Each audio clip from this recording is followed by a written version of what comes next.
I went to Pax West this past weekend and took a bunch of footage and got to meet some people. And this is kind of my way of showing and kind of conveying that experience to you at least a little bit, with a bunch of B-roll and me talking in the background.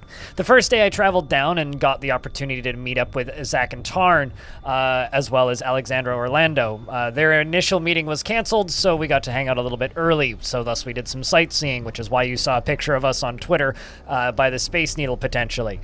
We then later went to a place called the Yard House in downtown Seattle, which is a rather expensive steakhouse with a lot of beer, and had some beers, and of course talked about various dwarfy things. And I did give them my old Blue Yeti microphone, which is a microphone that I used for about 4 years straight while streaming, and it works just fine, sounds just fine, and is a hell of a lot better than the webcam mic they used for this. Hi, this is Tarn and Zach. I brought on a fan favorite. So with all of that being said, after hanging out with them on the first day, I crashed at my friend's house for the night, who is also attending the convention. Then when we got back to the convention in the morning, after taking his car in and then a format of public transit, Seattle's public transit is terrible, I should mention. Their metro line only runs every 10 minutes. Can you believe that? Like, that's in a world where the channel Not Just Bikes exists, that's just bloody offensive. Anyway, we made it into the convention. The actual line for me to get my badge on Sunday was a breeze because I was only there for 1 day in the actual convention itself, and I was able to meet up with my teammate Tootie Kiri. She's somebody who I've podcasted with for years and I've worked with on and off for a very long time. Links to her channels are in the description if you want to go check out her stuff. But we got the chance to wander around the convention hall and talk a whole lot. She's from Austria and I'm from Canada, so it was our first time meeting in person. We did a full walk around of the convention center and then did some sightseeing at the very end. You'll see some footage of us wandering around the Seattle market, or some B-roll at the very least in the background. As for the convention itself, it felt a lot smaller than previous years for, again, obvious reasons, but also a lot of larger studios have started to pull out of these in-person events. In PAX, when I first started going, there was an Xbox booth, there was a Bethesda booth, there was a Ubisoft booth, there was a massive Sega booth, and now the only real large brands there were McDonald's of all things, and a whole bunch of companies owned by Embracer Group. It's very much a downsized version of what PAX once was. I think it's on one hand a little bit of a shame, but also quite nice because I was able to clear the whole thing in 1 day. I would, of course, love to see it get back to its former size and glory, but, we live in an era now where I think that these conventions might be becoming somewhat obsolete for similar reasons that malls are obsolete. You don't need to meet up in person anymore to discuss things. That being said, it is a whole lot easier to communicate with people in person than it is online, to the point where I do a lot better in in-person discussions about things than I do in online discussions about things, where if I meet somebody in person, I'm much more likely to pitch myself in a way that people want to work with me more so than on the internet, I've found.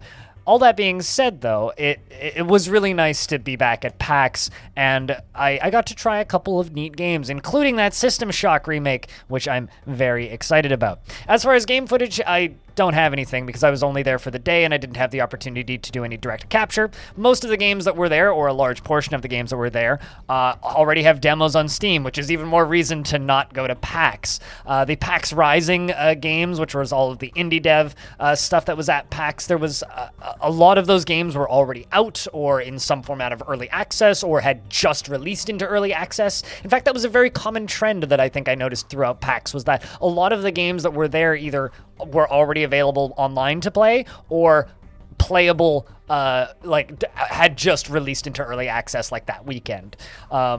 So I do think that the reason to go to these conventions is maybe shrinking to a degree, unless they can get those real heavy hitters and the big mainstream releases out, the last PAX I was at was PAX East in 2019, and 505 had a massive booth with 8 different huge titles that were going to be coming out. And there was nothing like that here. It was a lot smaller in scale. The games were less interesting, and there was less to do. I mean, my real reason to go to PAX was to meet with Zach and Tarn, and then attempt to find a certain community manager for a certain publisher that pays me to do things sometimes, and shake his hand, which I did. And for me, it's it's difficult to really say whether or not an event like this would be worth going to anymore just as a consumer, because frankly, like, you could just play most of those games on Steam. Like, the System Shock demo that I played was a slightly expanded version of the Steam demo. Super Dungeon Designer was a game that I played briefly, and it has an open playtest right now. So I'm kind of looking at it going, do you really need to go to conventions outside of, like, shaking hands from the perspective of somebody who works in the press? I don't know. But at the same time, it was lovely to see some familiar faces in the industry, and it was good to catch up with friends and, like, actually shake hands with people who I've worked with for a long time but never had the opportunity to meet. Also, seriously, have you seen this Elden Ring computer that was at the Intel booth? There's some pictures of it on Twitter. This thing's nuts. Overall, I had a great trip to PAX. I didn't even miss a stream because it was over the weekend due to my streaming schedule being Tuesday, Wednesday, Thursdays now. I was able to get out down to PAX on Saturday and be back by Monday night and not miss a thing. So hopefully none of you even realized I was gone, but I would like to go to PAX again next year, and we'll see if I can make that happen.